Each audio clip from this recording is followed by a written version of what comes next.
감사주일 지난 지가 얼마 되지 않았습니다. 1년 중에서 요맘때 되면은 감사에 관한 말씀을 많이 하고 찬양도 많이 하는데, 사실은 1년 365일 언제나 하나님의 은혜에 감사하고 살아야 되겠죠. 억지로 쥐어짜는 감사는 참 감사가 아니니까 하나님의 은혜를 깨달아서 우리 속에서 감사가 우러날 수 있기를 바랍니다. 감사할 게 없다고 하는 분들도 많이 있습니다.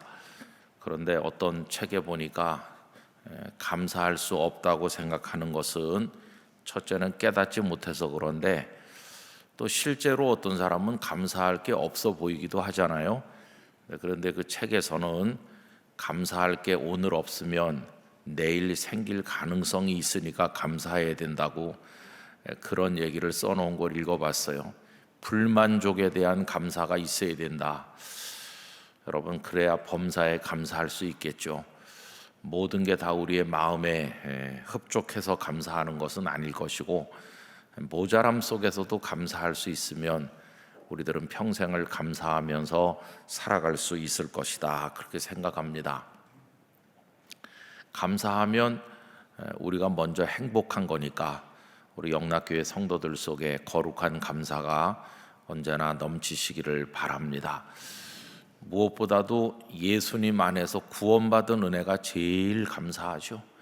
우리의 죄를 씻어주시고 하나님의 자녀 되게 하신 은혜가 얼마나 큰지 모릅니다. 오늘 이제 말씀을 읽으면서 은혜가 흐르는 곳, 이런 제목을 정하게 되었는데요.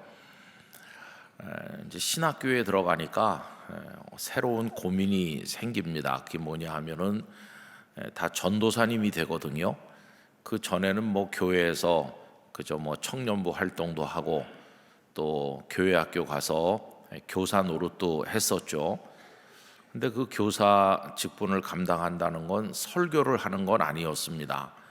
그 총회에서 만든 어린 아이들과 같이 공부하는 공과책이 있어가지고 그 공과책을 미리 읽고 준비해 가지고 가서 그 뭐 한 20분 30분 우리 아이들하고 같이 그 말씀을 나누는 거니까 뭐 그렇게 큰 부담이 있지는 않았어요. 그 공과책이 있으니까 아이들도 있고 또 가르치는 선생님도 있고. 그런데 이제 신학생이 되고 나면은 설교라고 하는 거를 하게 되거든요. 근데 참 그 이상합니다, 여러분. 설교는 다 이 성경 말씀을 본문으로 정해 가지고 하잖아요. 창세기부터 요한계시록까지 한번 읽으려면 만만하지 않습니다. 야, 성경이 왜 이렇게 두꺼워? 그런 생각이 들 만큼 정말 그 말씀이 굉장히 두껍죠, 그죠? 그런데 이상한 것은요, 설교를 하려고 그러면은 할 게 없는 것 같아요. 말씀은 이렇게 많은데 설교를 하려고 그러면은 돌아오는 주일날 뭘 해야 되는지 생각이 안 나는 거예요. 그 아마 설교 안 해보신 분들은 잘 모를 거예요. 여러분은 그래서 그 잘 모르시는데, 설교하는 목사님들은, 전도사님들은 돌아오는 주일 뭘로 할까? 그게 큰 고민이거든요. 아무리 뒤적뒤적거려도 할 게 없는 것 같아요. 그런데 이제 옛날에 장신대 교수님 가운데서 설교를 아주 잘하시는 교수님이 한 분 계셨어요.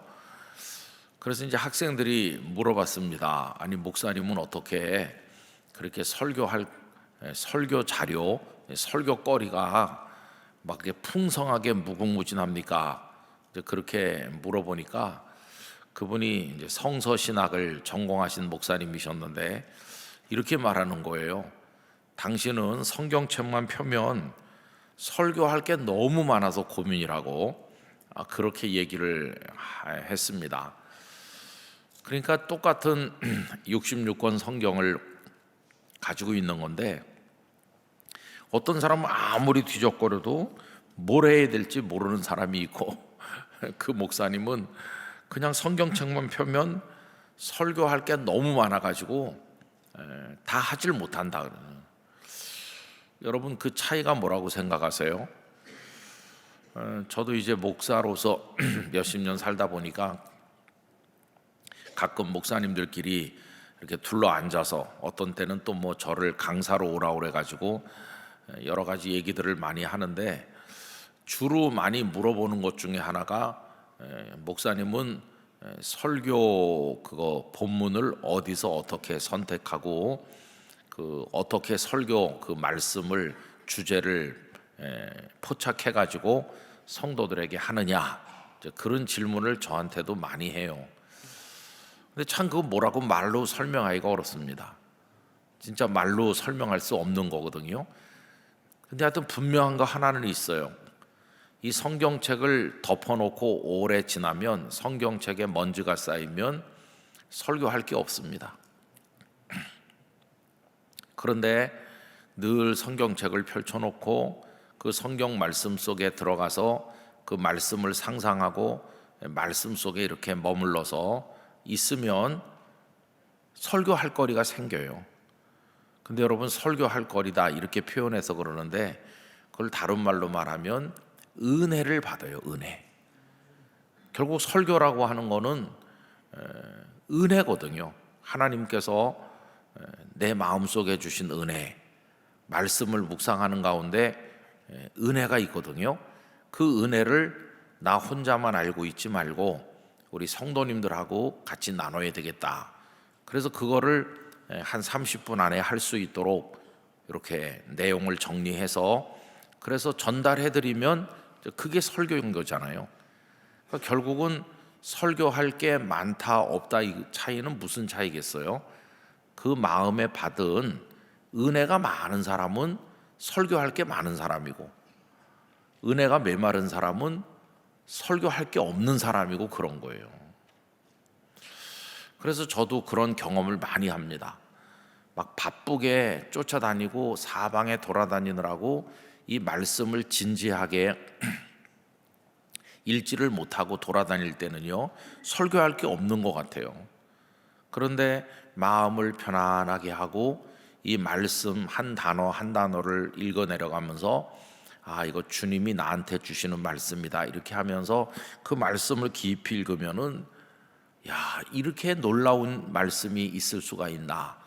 그 전에부터도 알았던 말씀이지만은 전혀 몰랐던 말씀을 새로 발견한 것처럼 그 속에 엄청난 감칠맛 나는 은혜가 있다는 것을 깨닫게 돼요. 그러면 이제 그거를 다 이렇게 메모를 하는 거죠. 그래서 그것을 성도들과 이렇게 나누는 거예요. 그래서 저는 이제 노트를 늘 가지고 다니거든요. 요새 다 뭐 아이패드 이런 거 쓰는데 누가 노트 쓰냐 그러지만은 저는 새벽기도 나올 때 노트를 꼭 가져옵니다. 그래서 이렇게 성경책 옆에 이렇게 펼쳐놓습니다. 그러면은 하나님께서 또 새벽기도 때 우리가 읽는 오이코스 말씀이든지 아니면 뭐 다른 말씀을 통해서 하나님께서 그 시간에 이렇게 막 탁 이렇게 터치듯이 뭔가 이렇게 말씀을 주시거든요. 여러분, 옛날에 화단에 심었던 이렇게 빨간 거 사루비아라는 거 아세요? 꽃? 그거 뽑아가지고 이렇게 빨아먹어. 그거 아세요? 그러면 거기에 달짝지근한 게 나옵니다. 하도 먹을 게 없을 때 그래 가지고 쪽 빨아먹으면 그거 달거든요. 꼭 그런 것 같아요. 새벽에 나와서 이렇게 있으면은 그런 게 아주 감칠맛 나는. 그럼 제가 그 노트에다가 이제 메모를 하거든요. 우리 딸들이 가끔 그 제 노트를 보고 깜짝 놀라요. 왜냐하면은 제가 촘촘하게 그걸 써가지고 막 이렇게 페이지마다 아주 자세하게 써가지고 이렇게 해놓거든요. 그리고 또 거기 떠오른 말씀 중에 지난 주일날 낮에 했던 설교, 지난주일날 낮에 했던 설교의 설교 뼈대가 그 노트에 적혀 있거든요. 그래서 제가 이제 거기 메모했던 걸로 설교를 아직 안 한 거는 그냥 놔두고 이미 설교를 했으면 쭉 거요. 쭉 거서 이거는 설교했다 이렇게 알도록 그런 노트가 제가 많이 있습니다. 전에 조그만 수첩에다 할 때도 있었다가 요새는 제법 이 성경책 크기만한 노트에다가 적어 내려가는데, 그렇게 해가지고 이제 그게 제 마음의 은혜를 정리하는 거예요. 그리고는 이제 결국 설교문은 이제 컴퓨터 작업을 하니까, 그래서 제 이제 컴퓨터에 이렇게 보면은 설교라는 폴더가 있고, 그 설교 폴더 속에 쭉인데 그 중에 하나가 예비 설교라는 폴더가 있어요. 이런 것까지 안 가르쳐 드려도 되는데 그 예비 설교 거기 이렇게 보면은 앞으로 설교를 해야지 하고 제가 받은 은혜를 이렇게 정리한 파일이 여러 수십 개가 언제나 거기 있어요. 그게 뭡니까? 결국 제가 말씀을 묵상할 때 하나님께서 제게 주신 은혜거든요. 은혜. 그 오늘이 이제 11월 하순인데, 저는 12월 7일이 우리 영락교회 창립 80주년 생일 주일이에요. 그죠? 그 다음에 대림절로 하면 둘째 주일이고, 저는 오늘 오전에 그날 설교를 한 반쯤 준비했어요. 12월 7일 날 할 설교를. 근데 아직도 시간이 제법 남았는데 왜 그걸 벌써 준비하지? 이유는 간단합니다. 어저께 오후에 제 마음속에 그거 쪽 빨아먹는 것 같은 그런 은혜를 하나님이 제 마음에 주셨거든요. 참 그 절묘한 은혜를 주셔서 이제 그걸로 설교하려고 준비를 하고 있습니다. 근데 그게 메마르면은 목회를 못 하는 거죠. 그래서 지나간 수십 년 동안 하나님께서 주일만 설교하는 게 아니고 무수한 설교를 했는데, 그 어떻게 다 하도록 은혜를 주셨나, 참 감사하고 또 감사하고 또 감사한 거죠. 그래서 저는 늘 이렇게 기도합니다. 마르지 않는 샘 같은 은혜를 주시옵소서. 우리 영락교회 성도님들에게 그 기도가 다 이루어지기를 축복합니다.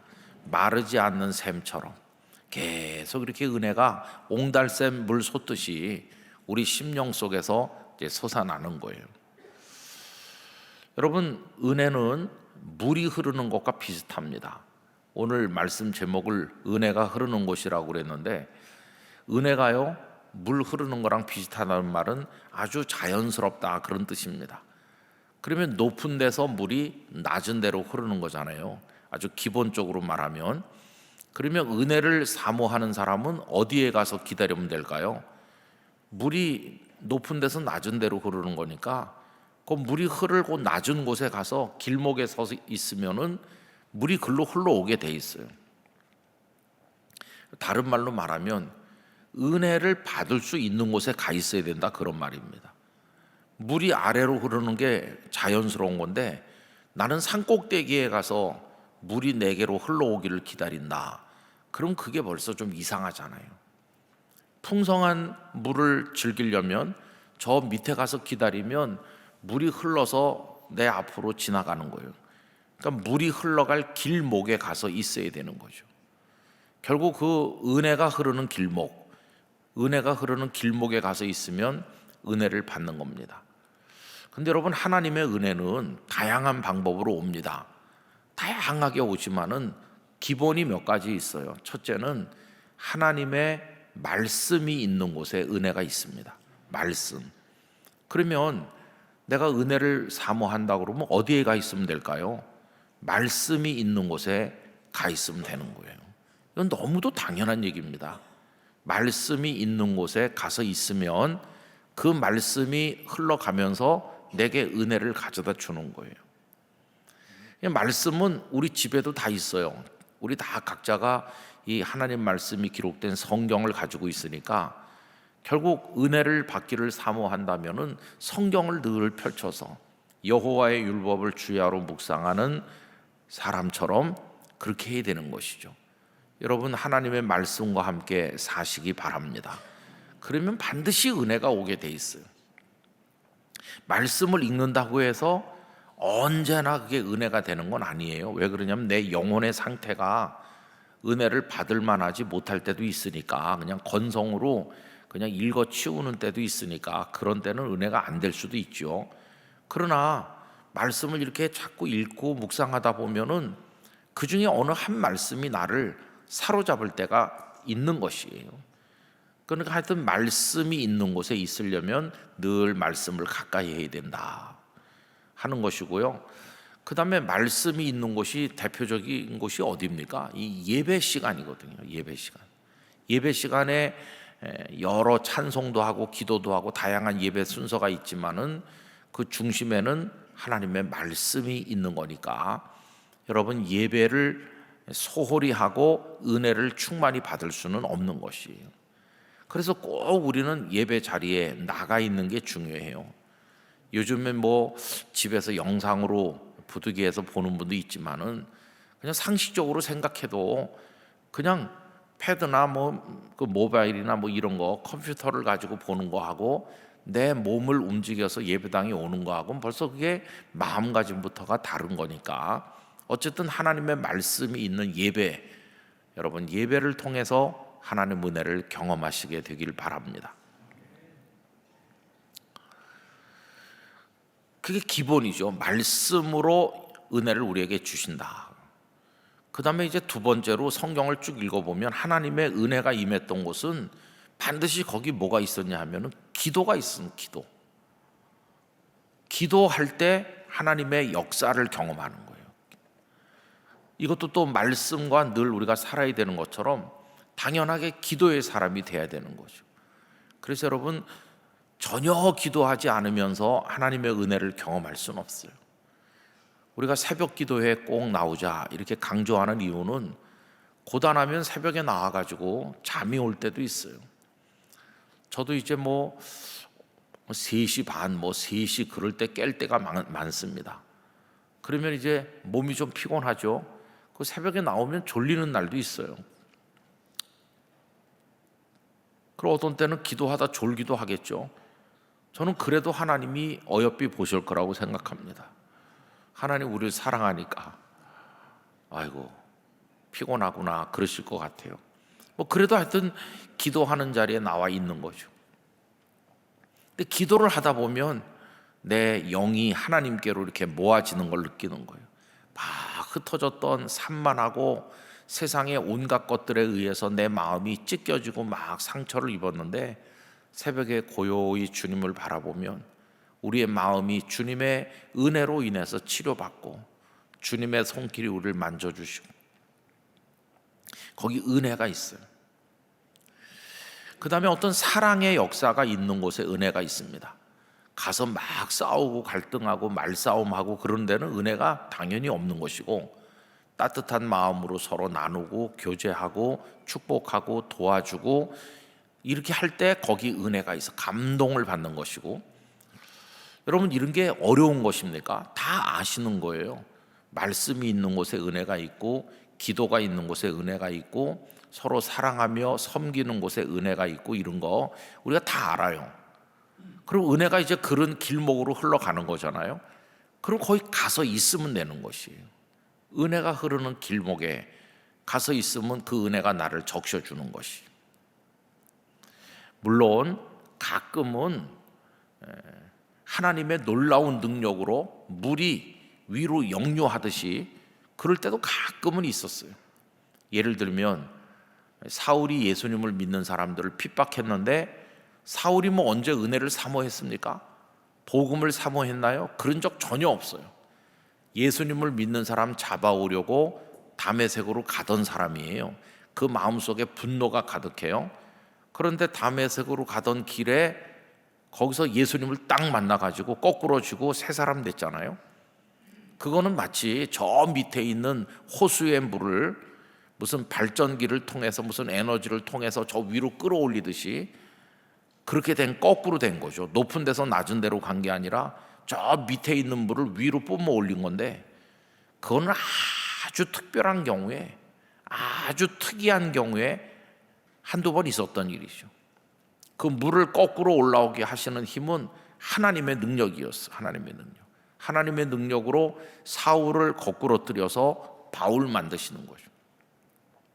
그러면 그렇게 하나님의 능력으로 저 밑에 있는 호수의 물을 위로 빨아 올리듯이 그렇게 만드시는 그런 역사가 내게도 일어나길 기다리면서 하나님 저에게 그런 방식으로 은혜를 주세요 그러면서 나는 생전 성경도 안 읽고 말씀도 모르고 기도도 안 하고 나는 하나님의 원수처럼 살면서 하나님의 그런 놀라운 은혜를 기다리고 있습니다.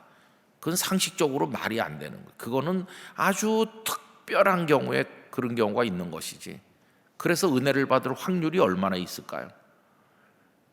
은혜를 전혀 못 받는다고 말할 수는 없지만 그건 하나님의 특별한 경우에 그런 것이고, 아주 일반적인 경우는 은혜가 흘러가는 길목에 우리가 가서 있어야 된다는 것이, 그래야 은혜를 받을 수가 있어요.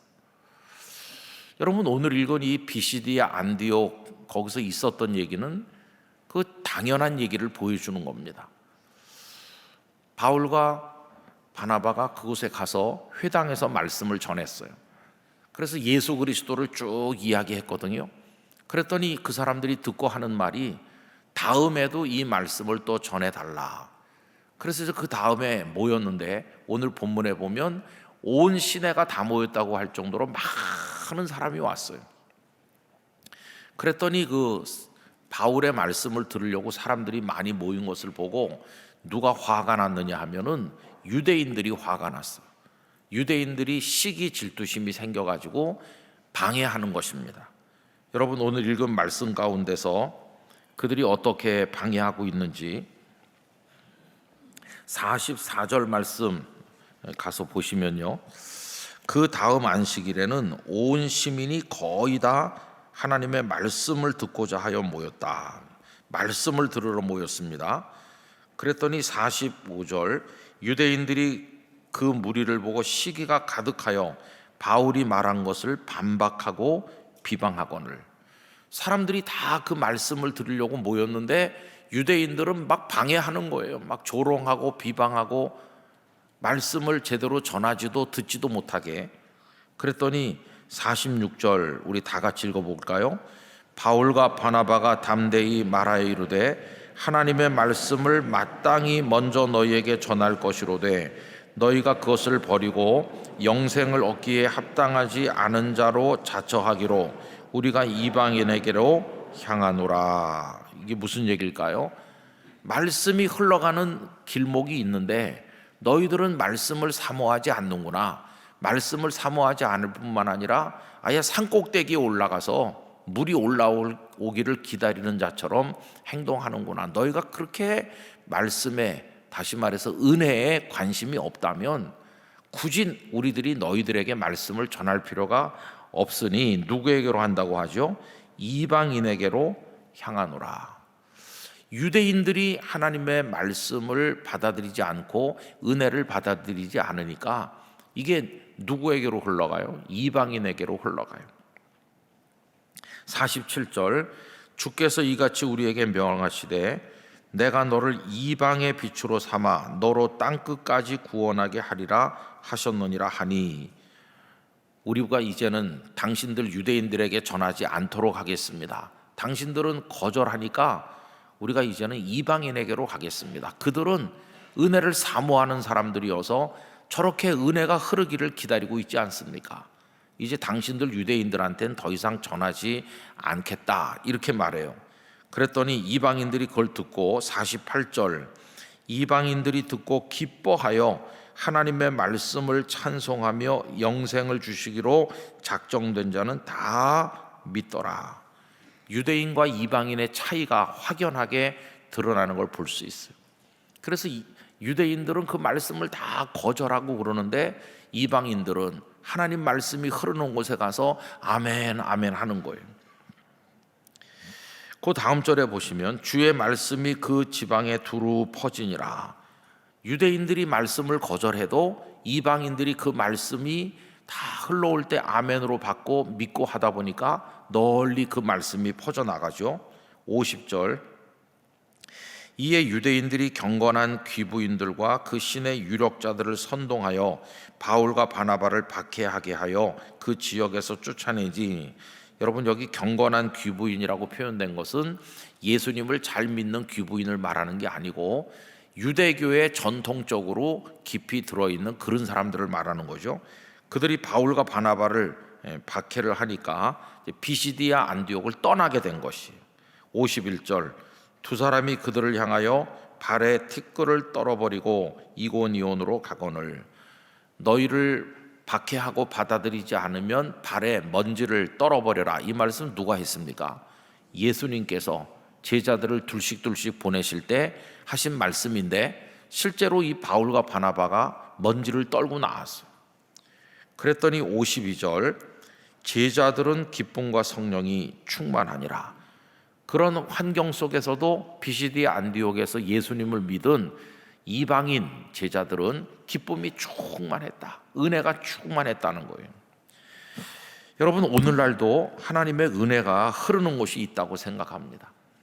은혜를 사모하는 사람들이 은혜가 흐르는 길목에 가서 말씀을 받고 기도하고 그 은혜를 나에게 주시옵소서 이렇게 하면 그리로 은혜가 흐르게 되어 있어요.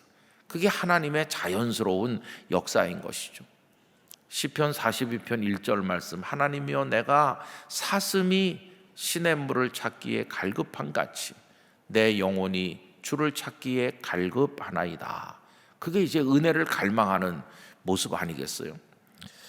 그래서 저는 오늘 우리들이 날마다 그 하나님의 말씀이 흐르는 곳에 서서 그 말씀을 갈증을 느끼고 갈망해야 된다고 생각합니다. 여러분, 오늘은요 어떤 시대냐 하면은 말씀이 막 풍성해요. 인터넷에도 넘쳐나고 말씀에 관한 책들도 많고 이 성경책들도 다 가지고 있고 그래요. 그런데 그게 아쉬운 것은 거의 많은 경우에 그냥 지식으로 남아 있어요. 지식. 근데 그 지식하고 말씀을 통한 은혜하고는 좀 다른 거거든요.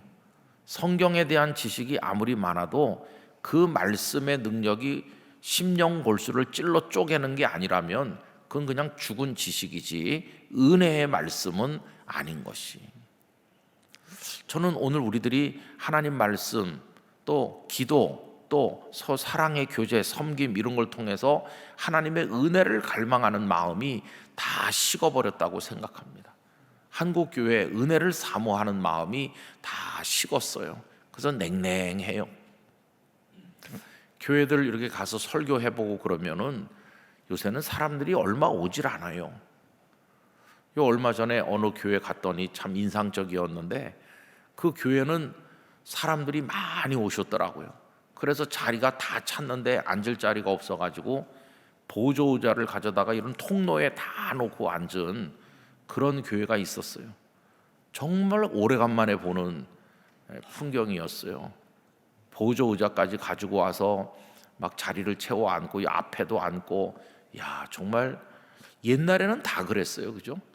그런데 요새 어떻게 된 게 뭐 거리도 멀고 생활도 바쁘다 보니까 그렇겠지만은 이제 그런 열기를 찾아볼 수가 없어요. 우리 목회자들도 은혜를 갈망하지 않아요. 설교할 거리가 없다고 하면서도 무릎 꿇지 않아요. 그러다 보니까 여러 가지 폐해들이 나타나고 있는 것이죠. 여러분, 오늘 저는 이 말씀을 준비하고 정리하면서 제 마음에 이런 한 가지 기도가 남는 거예요. 주님, 주의 말씀, 주님께 드리는 기도, 또 그리스도인의 삶 이런 걸 통해서 주께서 우리에게 은혜를 흘려보내 주시는데 그 은혜에 대한 갈망을 가지고 살게 하여 주시옵소서. 은혜로 배부르게 하여 주시옵소서. 매 주일 오셔서 예배하시는데 여러분, 예배 임하는 마음이 어느 정도 간절한지 한번 생각해 보시길 바랍니다. 사실은 저기서 전능왕 오셔서 그 땡땡 치면서 우리 영락교회는 예배를 시작하잖아요. 그 전에 들어와서 예배 자리에 앉았을 때부터 오늘 하나님의 은혜가 나를 적시고 흐르시기를 간절히 사모하는 마음으로 있어야 되는 거죠. 저는 이 자리에 앉기만 해도 하나님의 은혜가 임한다고 믿습니다. 이 자리에 앉기만 해도 찬양대가 찬양으로 예배를 시작하고 또 장로님 기도도 하시고 중간에 우리 회중 찬송도 부르고 회중 찬송곡 가사 하나하나가 얼마나 또 감동적인 가사가 많아요. 그렇죠? 그래서 여러분, 성경 본문에만 줄 치면서 읽는 게 아니라 찬송가 가사에도 빨간 줄 치면서 불러야 되는 거예요. 그게 우리 선배들이 다 불렀던 곡이고 거기 그들의 신앙 고백과 간증이 녹아들어 있는 그게 우리 찬송가가 된 거 아닙니까? 요즘에 CCM 찬양들이 많이 불리는데 한 1년 지나면 또 더 이상 안 부르는 그런 곡들이 많아요. 그러나 이 찬송가는 몇백 년 된 것들도 많잖아요. 그 차이가 뭘까를 생각해 보면은 그냥 곡을 쓰기 위해서 만든 곡에는 그런 게 들어있지 않는 거죠. 곡을 만들기 위해서 만든 곡, 거기에는 은혜가 담겨 있는 곡이 아니고 그냥 곡을 만들었을 뿐이에요. 그런데 여기 찬송가는 이 찬송가 작사하시고 하신 분들의 죽음을 통과한 간증과 고백이 그 속에 다 녹아 있어가지고 그래서 그 가사가 나온 거거든요. 그 속에 은혜가 담겨 있는 거죠. 그 찬송을 부르면서 또 녹아내리고 변화된 사람들이 많고 나 같은 죄인 살리신 그 은혜가 얼마나 놀라운가.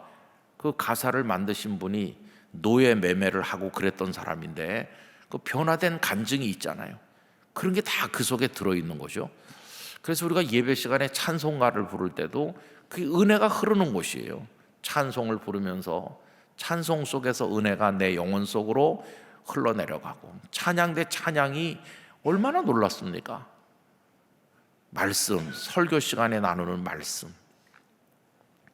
그래서 저는 오늘 이 말씀을 읽으면서 그런 기도를 했어요. 하나님, 은혜를 갈망하는 마음을 저에게 주시옵소서.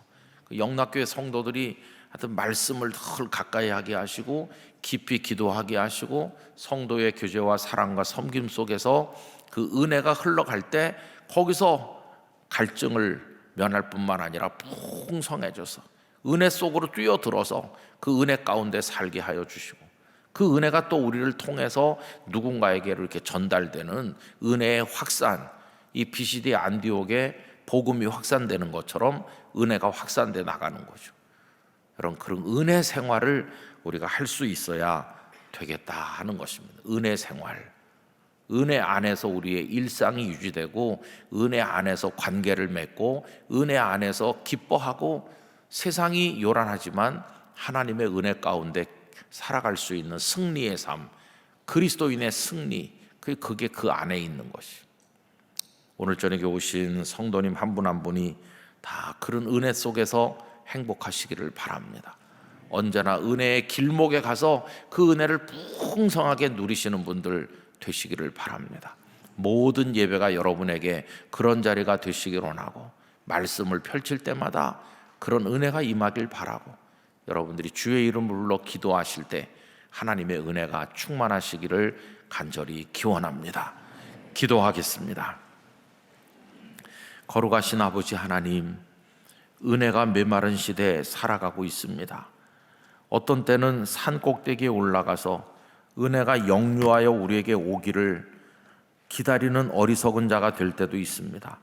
특별한 경우에 하나님께서 은혜를 그렇게 주시기도 하지만 이미 흘러내려가고 있는데 그곳을 외면하면서 은혜를 받으려 할 때가 많았습니다.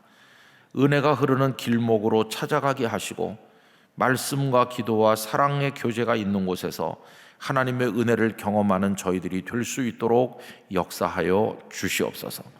영락교회 성도들이 은혜에 배고프거나 목마르지 않게 하시고 은혜의 풍성한 축복 가운데 은혜 생활로 인생을 엮어갈 수 있도록 도와주시옵소서.